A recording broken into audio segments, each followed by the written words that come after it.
اچھا اس سے یہ بھی پتہ چلتا ہے کہ اللہ نے اگر آپ کو وسائل دیے ہیں تو اچھا گھر بنانا, اچھا ڈیکوریٹ کرنا گھر کو, لائف اسٹائل کو ذرا لگژری بنا لینا, یہ شریعت کے خلاف نہیں ہے. کوئی صوفی وہاں پر ہوتا, نالائق ٹائپ کا صوفی, وہ پہلے تو حضرت سلمان کے ملکہ سبا کی اس سے بات چیت پر اس کو اعتراض ہوتا, ایک آپ نامحرم سے بات کیوں کر رہے ہیں آپ, ٹھیک ہے نا.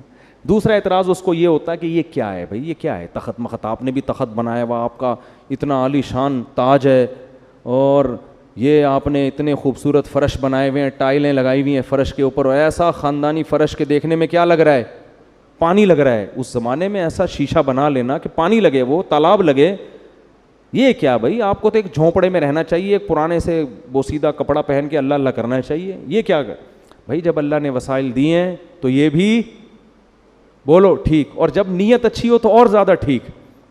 نیت کیا ہے بھائی, دنیا پہ جو روب اور دبدبا پڑے گا وہ جھونپڑے دیکھ کے نہیں پڑے گا, وہ اسی دنیا کا اسٹائل یہی ہے.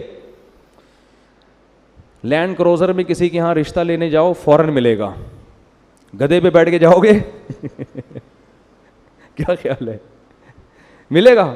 تو جب رشتہ نہیں ملتا بھائی گدھے پہ بیٹھ کے جانے میں, تو کوئی حکومت آپ سے کیسے تسلیم ہو جائے گی آپ کے سامنے؟ وہ لے کے میدان میں جا رہے ہیں لڑنے کے لیے.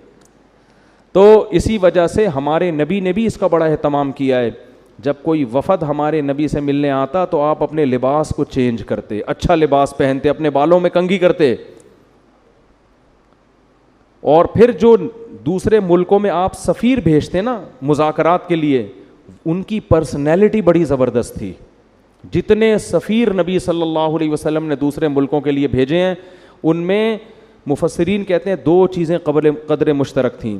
ایک ان کی پرسنالٹی, خوبصورت بہت تھے, قداور تھے. دوسرا بلاغت بہت تھی, بات کرنا جانتے تھے, آواز اچھی تھی, بات بہت اچھی, کیونکہ اس سے بڑا اچھا میسج جاتا ہے.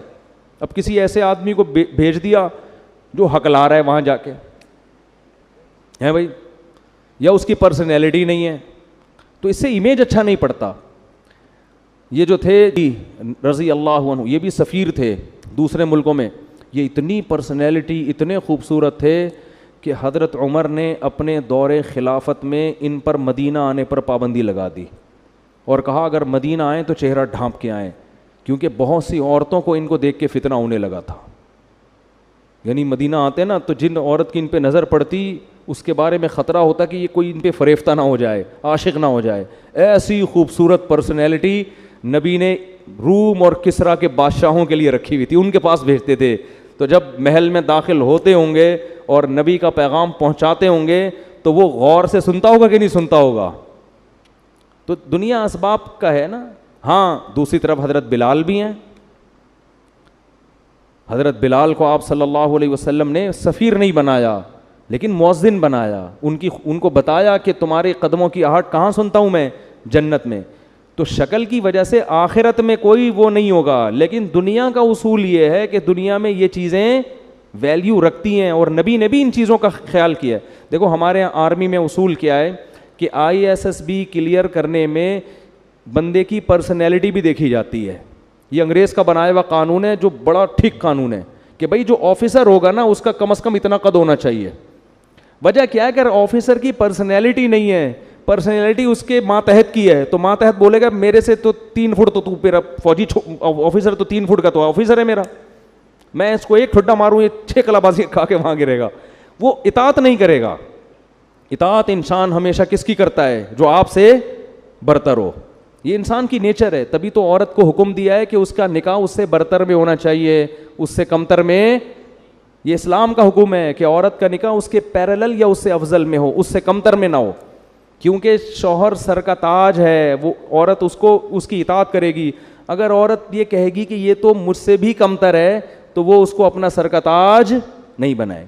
اگر PhD لڑکی کی شادی دوسری کلاس میں بھاگے ویسے کر دیں گے, میٹرک میں بھاگے ویسے کر دیں گے, تو وہ لڑکی ذہنی طور پر اس کو اپنا میاں بولو نا نہیں مانے گی. بے جوڑ کی شادی, تبھی تو پھر طلاقیں ہو رہی ہیں. یا تو وہ پھر کوئی اس میں کوئی ایسی خوبی ہو جو اس کے عیب کو چھپا دے, میٹرک فیل ہے, بھاگا ہوا ہے, لیکن کوئی دوسری خاصیت اس کے اندر بہت زیادہ ہے, تو کوئی نہ کوئی ایسا خوبی ہو جو اس کے عیب کی تلافی کرے. اگر عیب ہی ہیں پھر وہ جوڑ کی شادی نہیں ہے. تو اس کے یہ اسلام نے بھی ان چیزوں کا بڑا حکم دیا ہے. لوگ سمجھتے ہیں بس اسلام پر عمل کرو تو بس چھوڑ دو دنیا کے سارے اصول, مکھنچوؤں کی طرح زندگی گزارو, ایسا نہیں ہے. تو خیر جلدی سے میں بات کو سمیٹ کے ختم کرتا ہوں.